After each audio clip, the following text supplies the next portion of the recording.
മാനസിക പിരിമുറുക്കം ഒഴിവാക്കാൻ എന്തൊക്കെ കാര്യങ്ങൾ ചെയ്യാം എന്നുള്ളതിനെക്കുറിച്ചാണ് ഇന്നത്തെ വീഡിയോ. ഞാൻ ഡോക്ടർ പെബിത, കോഴിക്കോട് ഡിസ്ട്രിക്ട് കോപ്പറേറ്റീവ് ഹോസ്പിറ്റലിലെ ENT സർജനാണ്.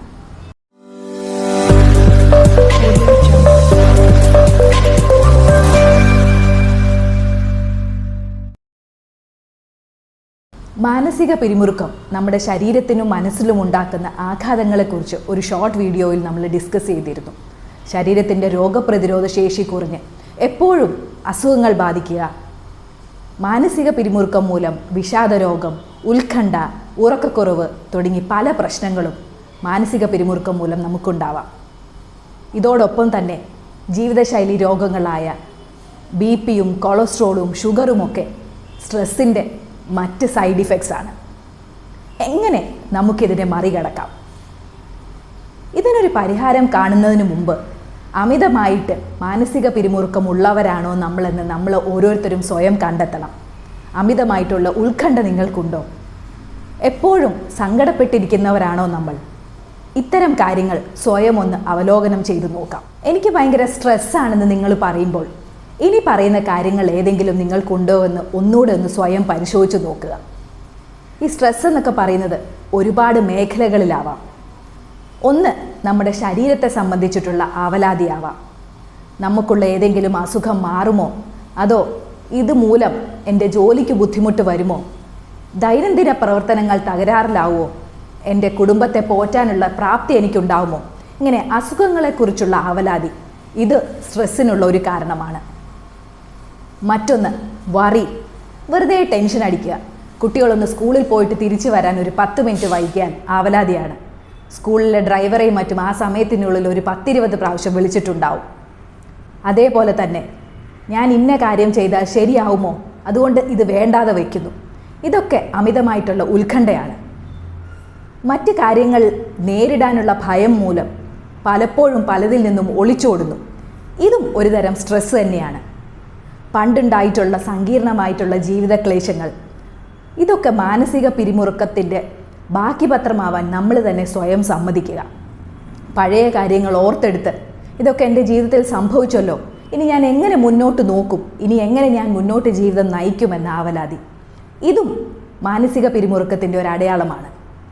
ശരീരത്തിന് എപ്പോഴും വേദന അനുഭവപ്പെടുക, കിടക്കണമെന്നുള്ള തോന്നൽ, ഉറങ്ങാൻ കിടക്കുമ്പോൾ ഉറക്കം കിട്ടാതെ ഹാർട്ട് ബീറ്റ് കൂടുന്നത് പോലെ തോന്നുക, ഇതൊക്കെയും സ്ട്രെസ് റെസ്പോൺസാണ്. എന്നാൽ പുലി വരുമ്പോൾ ഓടി രക്ഷപ്പെടണം എന്നുള്ളതും ഒരു സ്ട്രെസ് റെസ്പോൺസാണ്. മനുഷ്യ ശരീരം ഈ സ്ട്രെസ് റെസ്പോൺസിനെ ഫൈറ്റ് ഓർ ഫ്ലൈറ്റ് റെസ്പോൺസ് എന്ന നിലയിലാണ് കാണുന്നത്. അപകടം വരുമ്പോൾ അതിൽ നിന്നും ഓടി രക്ഷപ്പെടണം എന്നുള്ളത് ഈ സ്ട്രെസ്സിൻ്റെ ഒരു വലിയ ഗുണമാണ്.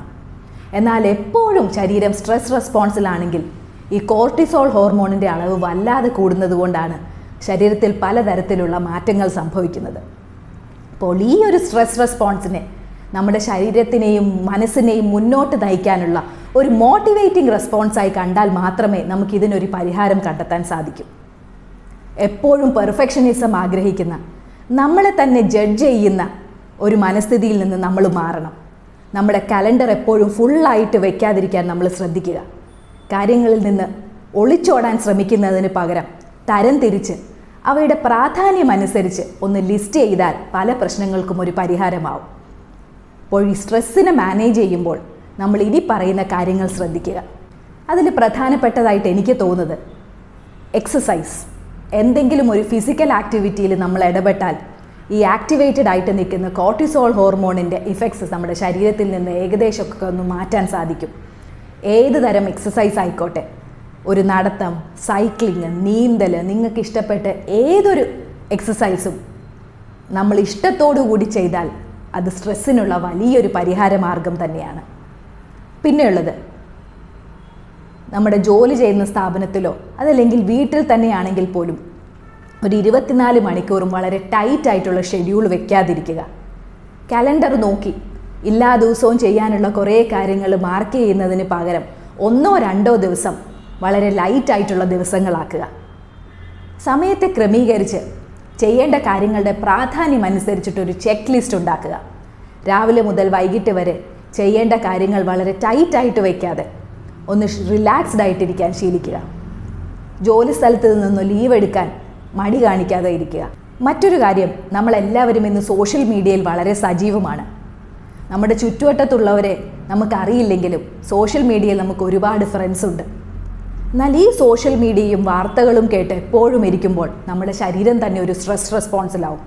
24/7 എപ്പോഴും ഇങ്ങനെ വാർത്തകൾ കേൾക്കുമ്പോൾ അത് നല്ല വാർത്തകളാവാം, അതല്ലെങ്കിൽ എപ്പോഴും മോശം വാർത്തകൾ നമ്മൾ എപ്പോഴും അലേർട്ടാക്കി വെക്കാനാണ് നമ്മുടെ ശരീരം ശ്രമിക്കുന്നത്. അപ്പോൾ ആവശ്യത്തിനുള്ള, നിങ്ങൾക്ക് വേണ്ടതെന്ന് തോന്നുന്ന വാർത്തകൾ മാത്രം നമ്മുടെ ഉള്ളിലേക്ക് എടുക്കാൻ ശ്രദ്ധിക്കുക. കിടക്കുന്നതിനൊരു 2 മണിക്കൂർ മുമ്പെങ്കിലും ഈ വാർത്താ ചാനലുകളിൽ നിന്നും സോഷ്യൽ മീഡിയയിൽ നിന്നും വിട്ടു നിൽക്കുക. ജോലി സ്ഥലത്ത് നിന്ന് വീട്ടിലേക്ക് വന്നു കഴിഞ്ഞാൽ ജോലി ആവശ്യത്തിനായിട്ടുള്ള ഫോണും ലാപ്ടോപ്പും ഒക്കെ കഴിയുന്നതും ഒന്ന് മാറ്റിവെക്കുക. ജോലിയുമായിട്ട് ബന്ധപ്പെട്ട് ഇമെയിലുകളൊന്ന് ആ സമയത്ത് മാറ്റിവെക്കാം. ഇതൊക്കെ നമ്മുടെ സ്ട്രെസ്സ് കുറയ്ക്കാൻ സാധിക്കും. മറ്റൊരു വഴി സ്ട്രെസ്സ് കുറയ്ക്കാൻ എനിക്ക് ഏറ്റവും എളുപ്പമായിട്ട് തോന്നിയിട്ടുള്ളത് ചെറിയ ചെറിയ ഗാർഡനിങ് ആണ്. നമ്മുടെ മുറ്റത്തുള്ളൊരു പുല്ല് പറിക്കുന്നത്തോളം സന്തോഷം വേറൊന്നും തരില്ല. അതേപോലെ നമ്മൾ ചെറിയ ചെറിയ ചെടികൾ നട്ടുപിടിപ്പിക്കുക, പച്ചക്കറി വളർത്തുക, ഇത്തരം കാര്യങ്ങളൊക്കെ നമുക്ക് മാനസികാനുഭൂതി നൽകുന്ന കാര്യങ്ങളാണ്. ഇത് ഈ മാനസിക പിരിമുറുക്കം കുറയ്ക്കാൻ ഏറ്റവും വലിയ മറ്റൊരു മരുന്നാണ്. സ്ട്രെസ്സ് കുറയ്ക്കാൻ മറ്റൊരു മാർഗം മെഡിറ്റേഷൻ ചെയ്യുക, മനസ്സിനെ ധ്യാനിപ്പിക്കുക. ദിവസേന ഒരു 6 മുതൽ 10 മിനിറ്റെങ്കിലും കണ്ണടച്ച് സമാധാനമായിട്ടൊന്നിരുന്ന് നമ്മുടെ ബ്രീത്തിങ്ങിൽ കോൺസെൻട്രേറ്റ് ചെയ്യാൻ ശ്രദ്ധിക്കുക. ബ്രീത്തിങ് എക്സസൈസസ് ശീലമാക്കിയാൽ ശരീരത്തിനും മനസ്സിനും നന്നായിട്ടുള്ളൊരു ഉണർവ് ലഭിക്കും. പിന്നെയുള്ളത്, നമ്മുടെ രാവിലെ എണീക്കുമ്പോൾ എല്ലാ ദിവസവും ഒരു കൃത്യമായിട്ടുള്ള ഷെഡ്യൂൾ ഉണ്ടാവുക എന്നുള്ളതാണ്. രാവിലെ എണീക്കുന്ന സമയം കൃത്യമായിട്ട് പ്ലാൻ ചെയ്താൽ ഓഫീസിലോ ജോലിക്കോ പോകുന്നതിന് മുമ്പ് നമുക്ക് ചെയ്യേണ്ട കാര്യങ്ങൾ വളരെ കൃത്യമായിട്ട് ചെയ്താൽ ആ ദിവസം നന്നായിട്ട് നമുക്ക് തുടങ്ങാൻ സാധിക്കും. കാര്യങ്ങൾ പ്ലാൻ ചെയ്യുന്നതനുസരിച്ചിട്ടാണ് നമ്മുടെ ജീവിതം മുന്നോട്ട് പോവുക. നമ്മുടെ ഉള്ളിലെ നെഗറ്റീവ് എനർജി ഇത്തരം കാര്യങ്ങളെയെല്ലാം നശിപ്പിക്കും. നമ്മുടെ കടിഞ്ഞാൺ നമുക്ക് മാത്രമേ കയ്യിലുള്ളൂ എന്ന് വിശ്വസിച്ചുകൊണ്ട് മുമ്പോട്ട് പോകാൻ നിങ്ങൾ ഓരോരുത്തരും ശ്രദ്ധിക്കുക. എൻ്റെ ഈ വീഡിയോ ഇഷ്ടപ്പെട്ടെങ്കിൽ എൻ്റെ വീഡിയോ ഒന്ന് ലൈക്ക് ചെയ്യുക, എൻ്റെ ചാനൽ സബ്സ്ക്രൈബ് ചെയ്യുക, അഭിപ്രായങ്ങൾ രേഖപ്പെടുത്തുകയും ചെയ്യുക.